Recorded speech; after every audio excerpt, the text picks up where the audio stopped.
Start with Najee Harris. Last night, his agent, Doug Hendrickson, released a statement confirming a story that me and Jacob have been chasing for a couple of days now, that Najee Harris was hurt in a fireworks accident, had a superficial eye injury occur to him. It could have been much worse.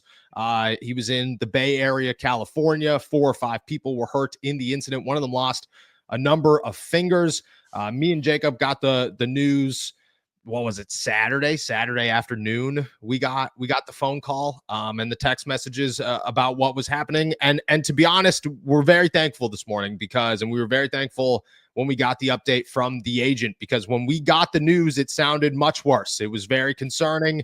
There was talks of retirement. It was not a good situation, a very scary moment for Najee Harris. Turns out to be, not an ideal way to go about your 4th of July, but definitely one that avoided catastrophe, and got to be thankful for that one.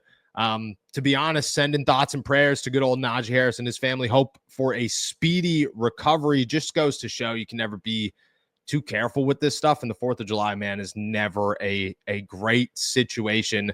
I'm just going to ask a general, your thoughts on what happened. I mean, me and you we knew about this last Saturday, and when we were talking, it was scary. It was Najee might have lost an eye, scary, which, that's why you don't report things until you have 100% clarification on stuff, because you put out a story of Najee lost an eye, you just send a lot of people into panic that don't need to be into panic. So very thankful, not just for us to go about it the right way, but honestly for everybody too, because there were others. Like, I was working with people at SI to try and really figure out this story. I was calling the team, I was calling the agents, I was calling, hospitals in the area, like, not that they were going to confirm anything, but just trying to figure out, you know what I mean? Like, you're chasing the story. That's what you do all week long.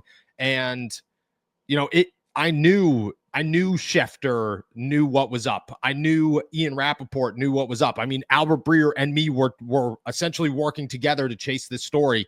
And then you and Jack Markowski.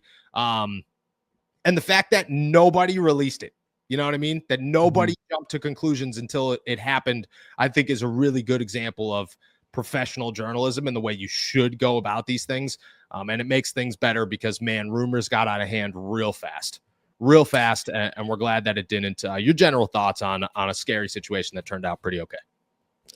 Yeah, I'm very glad that Najee's okay. I mean, part of the being very pro player, we are a very pro player podcast here. Like, they are human beings, and I love to dissect and talk my crap and give my opinion sort of unfiltered on this show. But like, at the end of the day, these are human beings whose lives are very valuable, and like, anytime that comes into question, I kind of forget about football for, it goes on the back burner for a bit. Like, it was weird having to have these conversations about, like, is about a human's well-being while also in the context of the sport that we cover. So like, it was a really weird couple of days of trying to like look into this while also being like, man, I kind of feel weird even having to do something like this at the same time. So more than anything, happy that he is okay, happy that we're gonna hopefully see him play again as soon as possible.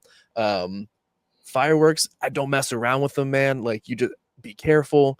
I have to ask, do you have any like fireworks mishap stories? Like, because when we were kids, like, I know we were putting ourselves in situations where something like this easily could have happened, and thankfully nothing did. But like, it's just, you know what I mean? You could even be as safe as possible doing it in a supervised, manner, and something like this can happen. The poor guy lost multiple fingers. So let's all be as safe as possible, I think, is my biggest takeaway from this. And let's not put ourselves in jeopardy just for a couple of minutes of fun.